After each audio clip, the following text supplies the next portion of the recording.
Hi friends, my name is Vaishnavi and you are watching Cine Talker channel. Today I'm going to explain movie called Jhon Wick Chapter 3 Parabellum. If you like my explanation video, then please subscribe my channel and hit the like button. So let's begin.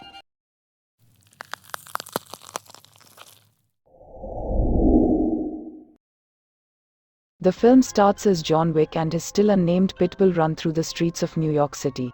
He has less than an hour left until he is officially declared excommunicado and has no hitman services rendered to him, along with the $14 million bounty on his head going into effect.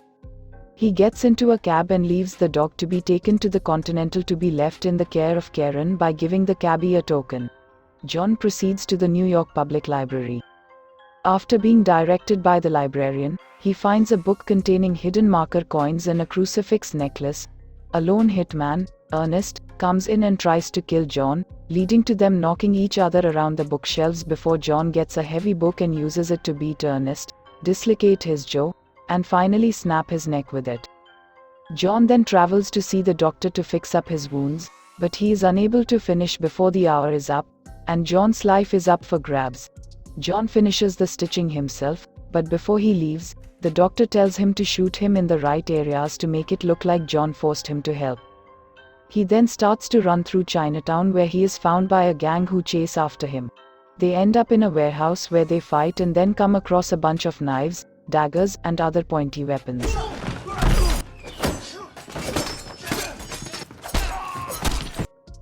Despite their efforts, John hurls knives into all the thugs before tossing an axe into the leader's head. John continues running and catches a horse, with which he uses to kill some thugs by getting it to kick them in the face before he mounts it and rides it through the streets. Thugs on motorcycles try to catch him, but John takes care of them fast. John arrives at a theater where he presents the crucifix for entry. It is the hideout of the Ruska Roma, an organization that appears to groom hitmen from a young age, and where John may have learned what he knows. He meets with the director, a member of the high table that has known John since he was young. She refers to John as Jardani, as that is his real name, Jardani Jovanovich. He gives the director the crucifix necklace, which will allow him to travel outside of New York safely. The Continental is visited by the adjudicator, another high table member coming to settle things in the wake of John breaking the rules in the hotel.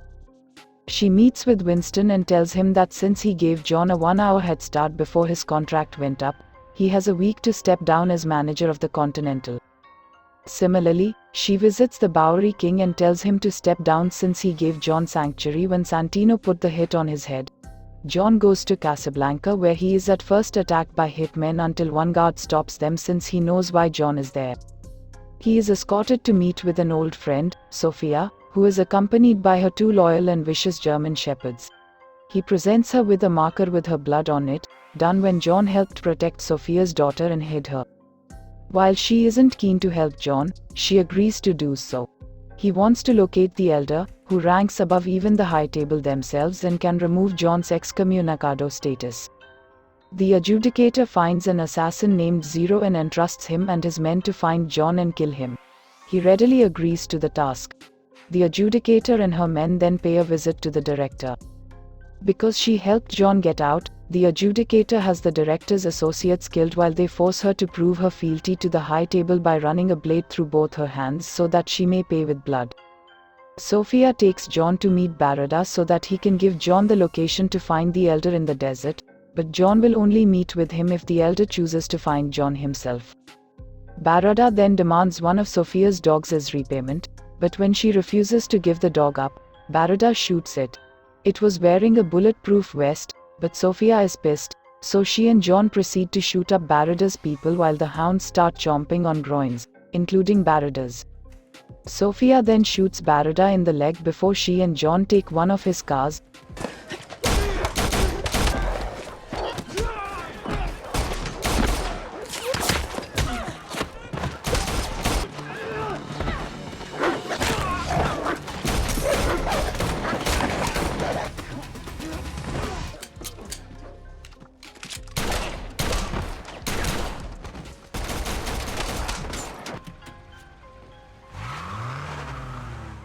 The adjudicator visits the Bowery King again, and he says he has no intentions of stepping down. As punishment, the adjudicator has Bowery King 7 times. Sophia drives Jhon out to the desert, but since her end of the bargain is fulfilled, she leaves him there. He walks through the desert until he passes out, at which point he is found by the elder. He knows why Jhon is there, and it isn't until Jhon says he wants to stay alive to keep Helen's memory alive that he becomes interested in helping. Jhon pledges his fealty to the elder by severing his left ring finger and giving his wedding ring as payment. The elder tells Jhon he will lift his excommunicado status if he kills Winston. Jhon agrees. Jhon returns to New York and is spotted in Grand Central Station by would-be assassins, though they are killed off fast by Zero's men, as they want to save Jhon for Zero to kill him. He fights and kills Zero's men, even getting chased by them on motorcycles through a bridge, but Jhon evades their guns and katanas before killing them. Zero almost catches up to Jhon and nearly gets him until they reach the Continental, and Jhon is officially on the hotel grounds and can't be touched. Inside, Zero admits he is a huge fan of Jhon's and that it would be the ultimate honor to kill him. Jhon goes up to meet with Winston. He knows that Jhon has been ordered to kill him on behalf of the High Table. However, Winston offers him a choice. Jhon can go ahead and kill him, living his life as a killer, or he can live as a man the way Helen would have wanted. The adjudicator then arrives to find both men. Winston refuses to step down, and Jhon refuses to kill him. She then makes a call to declare the Continental deconsecrated, meaning killing will now be allowed in the hotel. Winston opens his stash of weapons to Jhon and Karen while he stays in his safe room with John's pitbull. Jhon and Karen proceed to kill some high-table assassins, but they are wearing strong Kevlar armor, so Winston supplies the men with armor-piercing rounds. Heads get blown up and bodies are riddled with bullets. After all the other assassins are killed, Jhon is left to fight Zero and his men.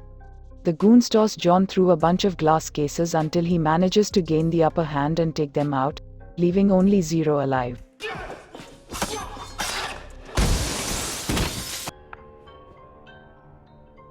The two engage in a fierce duel, but Jhon ultimately overpowers Zero and runs his own sword through his body.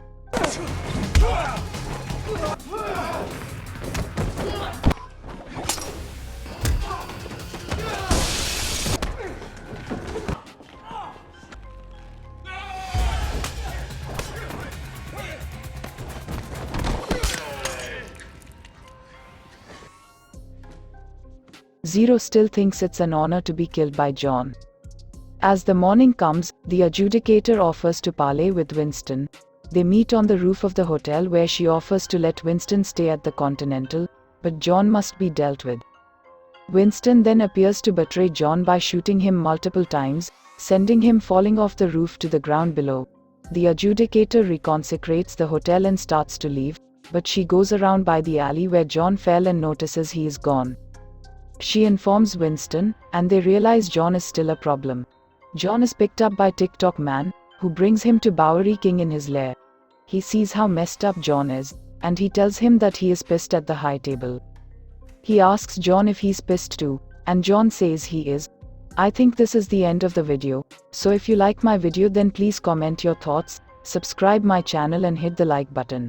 Thank you, take care and stay safe.